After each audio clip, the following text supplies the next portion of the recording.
ओम नमः शिवाय। श्री शिवाय नमस्तुभ्यम। आप सभी का हमारे यूट्यूब चैनल पर बहुत बहुत स्वागत है।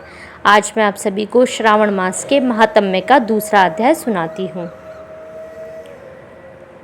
ईश्वर बोले, हे महाभाग, आपने उचित बात कही है। हे ब्रह्मपुत्र, आप विनम्र, गुणी, श्रद्धालु तथा भक्ति संपन्न श्रोता हैं। हे अनंत, आपने श्रावण मास के विषय में विनम्रता पूर्वक जो पूछा है उसे तथा जो नहीं भी पूछा है वह सब अत्यंत हर्ष तथा प्रेम के साथ मैं आपको बताऊंगा। द्वेष न करने वाला सबका प्रिय होता है और आप उसी प्रकार के विनम्र हैं, क्योंकि मैंने आपके अभिमानी पिता ब्रह्मा का 5वां मस्तक काट दिया था, तो भी आप उस द्वेष भाव का त्याग कर मेरी शरण को प्राप्त हुए हैं। अतः हे तात, मैं आपको सब कुछ बताऊंगा, आप एकाग्रचित होकर सुनिए। हे योगिन, मनुष्य को चाहिए कि श्रावण मास में नियम पूर्वक नृत्यव्रत करें और पूरे महीने प्रतिदिन रुद्राभिषेक करें। अपनी प्रत्येक प्रिय वस्तु का इस मास में त्याग कर देना चाहिए। पुष्पों, फलों, दांतों, तुलसी की मंजरी तथा तुलसी दलों और बिलपत्रों से शिव जी की लक्ष्य पूजा करनी चाहिए। 1 करोड़ शिवलिंग बनाना चाहिए और ब्राह्मणों को भोजन कराना चाहिए। महीने भर धारण पारण व्रत अथवा उपवास करना चाहिए। इस माह में मेरे लिए अत्यंत प्रीतिकर पंचामृत अभिषेक करना चाहिए। इस माह में जो शुभ कर्म किया जाता है वह अनंत फल देने वाला होता है। हे मुने, इस माह में भूमि पर सोए, ब्रह्मचारी रहे और सत्य वचन बोले। इस माह को बिना व्रत के कभी व्यतीत नहीं करना चाहिए।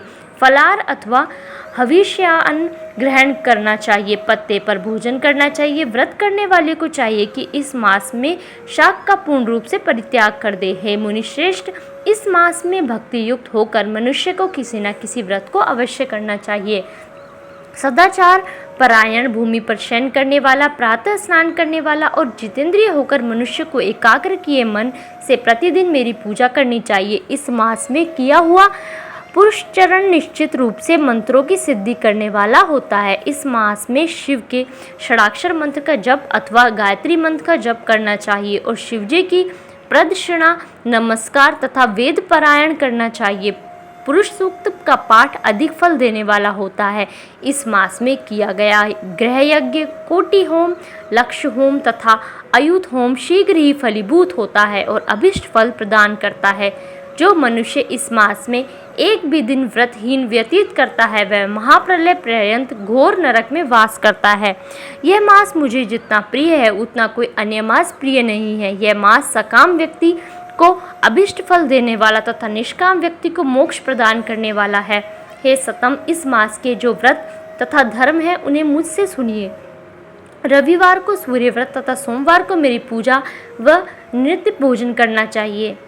श्रावण मास के पहले सोमवार से आरंभ करके 3.5 महीने का रोटक नामक व्रत किया जाता है। यह व्रत सभी वांछित फल प्रदान करने वाला है। मंगलवार को मंगल गौरी का व्रत, बुधवार व बृहस्पतिवार के दिन इन दोनों वारों का व्रत, शुक्रवार को जीवंती का व्रत और शनिवार को हनुमान तथा नरसिंह का व्रत करना बताया गया है। हे मुने, अब तिथियों में किए जाने वाले व्रतों का श्रवण करें। श्रावण के शुक्ल पक्ष की द्वितीय तिथि को औदुंबर नामक व्रत होता है। श्रावण के शुक्ल पक्ष की तृतीय तिथि को गौरी व्रत होता है।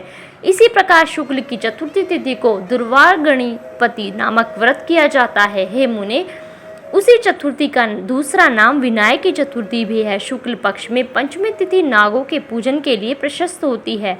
हे मुनि श्रेष्ठ, इस पंचमी को रौरव कल्पादि नाम से जानिए। षष्ठी तिथि को सुपोदन व्रत और सप्तमी तिथि को शीतला व्रत होता है। अष्टमी अथवा चतुर्दशी तिथि को देवी का पवित्रारोपण व्रत होता है। इस माह के शुक्ल तथा कृष्ण पक्ष की दोनों नवमी तिथियों को नक्त व्रत करना बताया गया है। शुक्ल पक्ष की दशमी तिथि को आशा नामक व्रत होता है। इस मास में दोनों पक्षों में दोनों एकादशी तिथियों को इस व्रत की कुछ और विशेषता मानी गई है।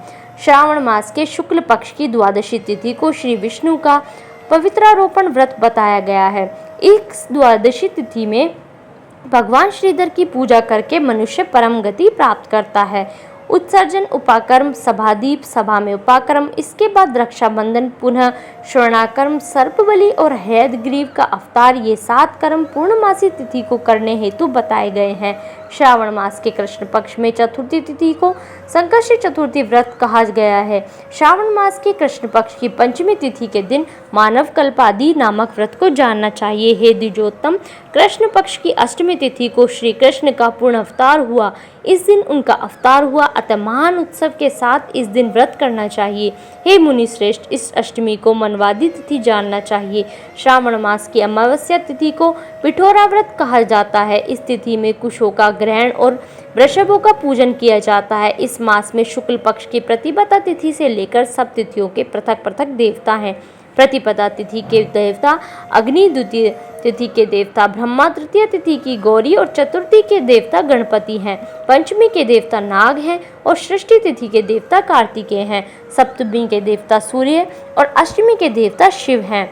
नवमी की देवी दुर्गा और दशमी के देवता यम और एकादशी तिथि के देवता विश्वदेव कहे गए हैं। द्वादशी के विष्णु तथा त्रयोदशी के देवता कामदेव हैं। चतुर्दशी के देवता शिव, पूर्णिमा के देवता चंद्रमा और अमावस्या के देवता पितर हैं। ये सब तिथियों के देवता कहे गए हैं। जिस देवता की जो तिथि हो उस देवता की उसी तिथि में पूजा करनी चाहिए।